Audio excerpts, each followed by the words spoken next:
आसमान ज़मीन जो थी पियो टकर, आसमान ज़मीन जो थी पियो टकर, हिक प्यार जो कंदे प्यारा ज़िक्र, आसमान ज़मीन जो थी पियो टकर, हिक प्यार जो कंदे प्यारा ज़िक्र, आसमान ज़मीन जो थी पियो टकर, आसमान जैसमा तो खमथे, आसमान जैसमा तो खमथे, केॾी कोशिश कर पुॼंदी नहीं पे, आसमान जैसमा तो खमथे, केॾी कोशिश कर पुॼंदी नहीं पे, तुझी जाएगा मुसाफिरन चक्कर, आसमान ज़मीन जो थी पियो टकर,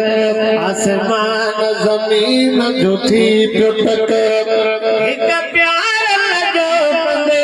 प्यारा ज़िक्र, आसमान ज़मीन जो थी पियो टकर, चयो धरती मुंह में जबल वॾा, हेड़ो कम हलायो फकीर पद कूड़े के साहब मुश्किल दवारो बटे पासो जो मजा मारजी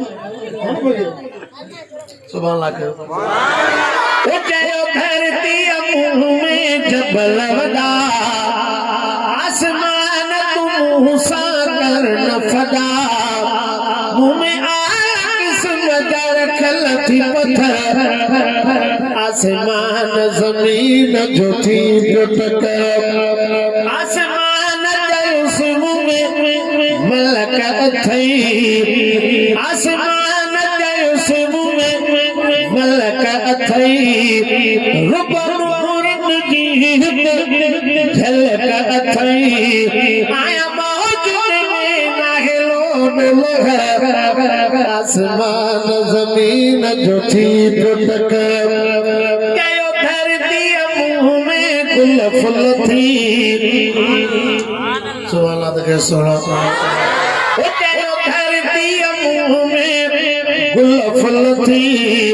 हेने होने हवा जा हुल थी, रबा जमू में रखा थी वखर, आसमान ज़मीन जो थी पियो टकर, आसमान जैसम में तारा है, जन्नत जा आला नज़ारा है, मथे ने खड़ी मुझे करत नज़र, आसमान ज़मीन जो थी पियो टकर, कयो धरती मुंह में मोहम्मद दुआ, ओ चयो धरती मुंह में मोहम्मद दुआ, जेको आका अरबी मदुआ, असाहीन जो आछाव छपर, हीला वबुधी आसमान रुनू, तोखे वाह जो महल का जान दुनू, तू मुखा हजार दफा बहतर, आसमान ज़मीन जो थी पियो टकर,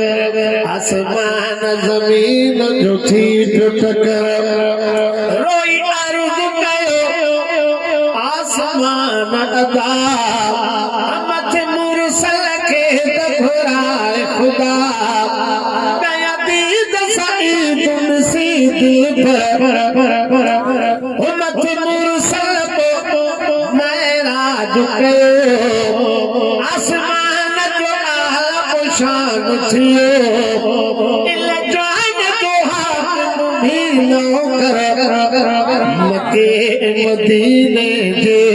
ते अल्लाह के हाँ घर पे मुर्दा सुभान